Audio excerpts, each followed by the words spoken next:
Dobrý den, jmenuji se Jiří Černý, jsem z Centra infekčních nemocí zvířat Fakulty tropického zemědělství České zemědělské univerzity v Praze a dnes vám budu vyprávět o genetických změnách a mutacích v genomu koronaviru SARS-CoV-2. Tuhle přednášku jsem trochu nadneseně nazval Stane se z vlka beránek anebo žralok. V 60. letech minulého století charakterizoval britský nositel Nobelovy ceny za fyziologii a medicínu viry jako špatnou zprávu, která je zabalená v proteinové obálce. Tou špatnou zprávou se míní virový genom, který kóduje všechny vlastnosti daného viru a který je právě obalen proteinovou obálkou, kapsidou, stejně jako dopis svou vlastní obálkou. Některé viry pak mohou být ještě zabaleny do obalu, který je odvozený od buněčné membrány jejich hostitelských buněk. Ta zpráva, genetická informace daného viru, se mění, mutuje, stejně jako mutují a mění se genomy všech ostatních živých tvorů na téhle planetě. Tyto mutace jsou způsobovány chybami při replikaci, kopírování virových genomů. Způsobují je nepřesnosti ve funkci virových polymeráz, což jsou enzymy, které jsou zodpovědné za replikaci DNA. Virové polymerázy jsou navíc náchylnější k chybám než jejich buněčné protějšky, protože jim chybí opravné mechanismy. A tudíž produkují větší množství mutací, které se akumulují ve virových genomech v poměrně velkém množství. Počet mutací, který daný virus získá za nějaký čas, je pro ten který virus specifický a tomu se říká mutační rychlost. Na tomto obrázku můžeme vidět graf, který znázorňuje počet získaných mutací za jednotku času v genomu subtypu viru chřipky H1N1. Mutace jsou náhodný proces. Stejně jako chyby, které vznikají například, když se ručně přepisují texty. A stejně tak, jako je můžeme najít ve středověkých manuskriptech. Některé z těchto chyb mohou být celkem zásadní. Většina mutací vnáší nějakou chybu do funkce proteinu, který je kódovaný tím kterým genem. Tyto mutace se projeví tím, že jedinec, který je nese, je v nějakém ohledu defektní. To snižuje jeho fitness, čili schopnost rozmnožit se a předat své geny dál. Proto jsou tyto mutace z populace odfiltrovávány selekcí a v genomech svých hostitelů se většinou neakumulují. Většina zbylých mutací nemá žádný vliv na funkci kódovaných proteinů a proto se v genomech udržují čistě jenom náhodným procesem. Jenom malá část všech mutací přináší nějaké zlepšení ve fungování kódovaných proteinů. Tyto mutace pak naopak zvyšují svým hostitelům fitness a mají tendenci se v jejich genomech nějakým způsobem akumulovat. Toto je zásadní princip fungování evoluce na základě přirozeného výběru a vy si jej můžete vyzkoušet například ve flashové hře Natural Selection. I malé pozitivní změny pak mohou mít velký vliv na fitness daného viru a množství jeho potomků, jak vidíte na této tabulce. Navíc některé změny, které se jeví být pozitivní, jsou důležité, protože umožňují viru unikat hostitelskému imunitnímu systému, což je pro viry stejně důležité jako pro ostatní parazity a je to zásadní, i když ta funkce těch jednotlivých proteinů může být minimálně zhoršena, zachována nebo se vůbec nějakým způsobem nezlepšit. Podíváme-li se na vývoj současné pandemie onemocnění COVID-19, které je způsobené koronavirem SARS-CoV-2, tak vidíme, že ke konci srpna letošního roku se tímto virem nakazilo přes 200 milionů lidí a přes 4,5 milionu lidí mu podlehlo. Toto jsou v porovnání s chřipkou poměrně dramatická čísla, která ukazují na nebezpečnost tohoto viru. Na těchto videích, které ukazují průběh pandemie, onemocnění COVID-19 za poslední 2 roky, můžeme vidět, jak se pandemie přelévala z jedné části světa do druhé. Můžeme vidět, které země byly pandemií nejvíce postiženy a které měly nejvíce úmrtí. Je zde vidět například start pandemie v Číně, která si ale po počátečním chaosu už vede velmi dobře. Je tady vidět i velmi špatná situace Itálie na jaře loňského roku, následně to, jak propukla pandemie ve Španělsku a poté i v celé západní Evropě a Severní Americe. Některé země si vedly lépe a jiné hůře. Můžeme vidět, že Česko bylo na jaře roku 2020 skutečně best in covid. Situace se ale od podzimu 2020 dramaticky zhoršila a během poslední zimy jsme byli jednou z nejvíce postižených oblastí na světě. V posledních týdnech se pak situace v Evropě opět začíná zhoršovat a měli bychom se proto pečlivě připravit na následující sezónu. Z biologického pohledu je koronavirus SARS-CoV-2 infekční agent způsobující onemocnění COVID-19 zástupcem řádu Nidovirales, čeledi Coronaviridae a rodu beta-koronavirus. Podrod je pak Sarbecovirus. Jedná se o obalený virus o průměru zhruba 120 nanometrů. Jeho genomem je jedna molekula RNA pozitivní polarity o délce přes 30 000 nukleotidů. Tento genom kóduje asi 10 otevřených čtecích rámců, které pak kódují zhruba 29 proteinů. Na 5 s čarou konci má tento genom 7-metylguanozinovou čepičku a na 3 s čarou konci polyá ocásek. Předtím, než se začneme bavit o jednotlivých mutacích a variantách koronaviru, musíme si vyjasnit, co těmito pojmy myslíme. Mutace je jakákoliv změna v genomu viru. Varianta je pak soubor jednotlivých izolátů viru, které sdílejí několik společných mutací a mají tedy i společnou evoluční historii. Můžeme si to ukázat na příkladu varianty alfa. Ta je charakterizována přítomností 23 specifických mutací, z nich 14 mění sekvenci virem kódovaných proteinů, 3 mutace vedou k deleci nukleotidů a zbylých 7 mutací je takzvaně tichých, čili na virem kódované proteiny nemají žádný vliv.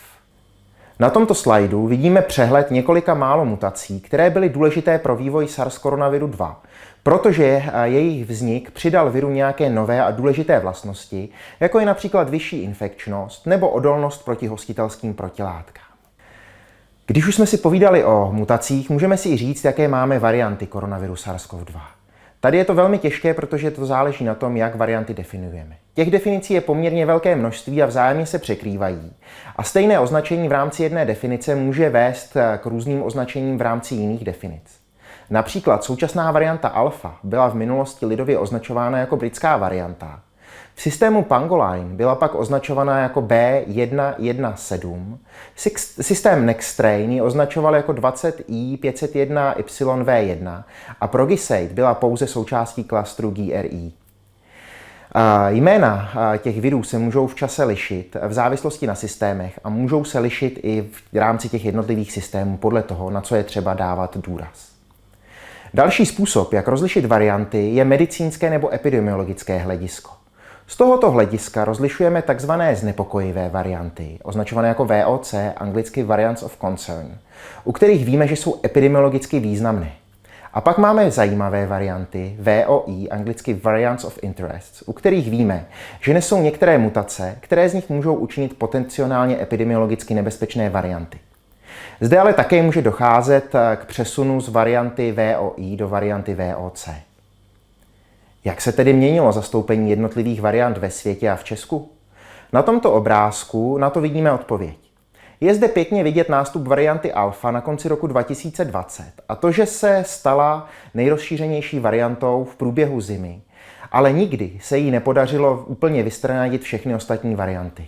Naopak, od jara letošního roku nastupuje varianta Delta, které se toto podařilo a její zástupci dnes tvoří absolutní většinu všech izolátů koronaviru SARS-CoV-2, který detekujeme ve světě i v Česku. V Česku jsme bohužel dostatečně nesekvenovali a proto podobný obrázek, ukazující zastoupení jednotlivých kmenů SARS-CoV-2 u nás, je pouze velmi hrubý. Když se podíváme na vývoj jednotlivých variant, tak vidíme, že například prudký nárůst varianty alfa na podzim roku 2020. Tato varianta byla poprvé detekovaná v Británii, ale kvůli zvýšené infekčnosti se velmi rychle rozšířila po celém světě. Naopak varianta beta, takzvaná jihoafrická varianta, byla detekována také na podzim roku 2020 jako britská varianta, ale v Jihoafrické republice. V regionu subsaharské Afriky se stala dominantní díky vysoké infekčnosti a i díky tomu, že je schopna uniknout imunitní odpovědi hostitelů, kteří se již dříve setkali s jinými kmeny koronaviru SARS-CoV-2. Díky tomu byla například schopná velmi dobře se vypořádat s očkováním pomocí některých vakcín. Mimo Afriku se ale díky bohu výrazně nerozšířila, hlavně proto, že nebyla schopná soupeřit s variantou alfa. Stejně tak varianta gamma vznikla na podzim roku 2020 ve státě Amazonas v Brazílii. Podobně jako varianta beta se taky rychle rozšířila a stala se dominantní díky vysoké infekčnosti a díky tomu, že je schopna uniknout imunitní odpovědi svých hostitelů. Nicméně ani tato varianta se výrazně neprosadila v celosvětovém měřítku. Na podzim roku 2002 se v Indii objevila i varianta Delta. Ta je infekčnější než varianty alfa, beta i gamma, a to jí umožnilo stát se dominantní v daném regionu a dokonce se i celosvětově rozšířit. A dnes se jedná, jak už jsme říkali, o dominantní variantu, cirkulující už po celém světě. Jen v Jižní Americe si stále ještě alespoň nějaké zastoupení drží varianta Gamma. Rychlý nástup koronaviru SARS-CoV-2 byl pro veřejnost překvapením. Odborníci ho ale už dlouho očekávali a obávali se, že podobná pandemie může přijít. Příkladem toho může být například teoretické epidemiologické cvičení Event 2001, které se uskutečnilo na podzim roku 2019 na americké univerzitě Johna Hopkinse. To znamená, že probíhalo už v době, kdy v Číně možná cirkuloval SARS-CoV-2 mezi lidmi. V tomto teoretickém cvičení byl vymyšlený koronavirus označený jako CAPS přenesen na lidi z prasat v Brazílii a způsobil obrovské škody a celosvětovou pandemii. Před jeho zastavením po 18 měsících se viru podařilo zabít přes 65 milionů lidí a srazit na kolena světovou ekonomiku. Ohledně úmrtnosti jsme nakonec se současnou pandemií na trošku lepších číslech. Ale to jen proto, že vymyšlený koronavirus CAPS byl stejně infekční jako chřipka a stejně smrtící jako SARS. Koronavirus SARS-CoV-2 je naštěstí o něco mírnější, ale není důvod, proč si nemyslet, že v budoucnosti by se lidstvo mohlo potkat i s takovýmito zabijáky. A je proto nutné se velmi dobře připravit na další možné pandemie. Jaký je tedy výhled do budoucnosti? SARS-CoV-2 se nám už asi nepodaří vymýtit a zůstane s námi na pořád. K jeho potlačení bude potřeba naočkovat velkou část světové populace. Druhý způsob získání kolektivní imunity, promořováním, se neukázal jako efektivní nástroj, a to hlavně proto, že vede k velkému množství úmrtí v dané populaci. Do budoucna můžeme i nadále očekávat, že budou vznikat nové varianty koronaviru SARS-CoV-2.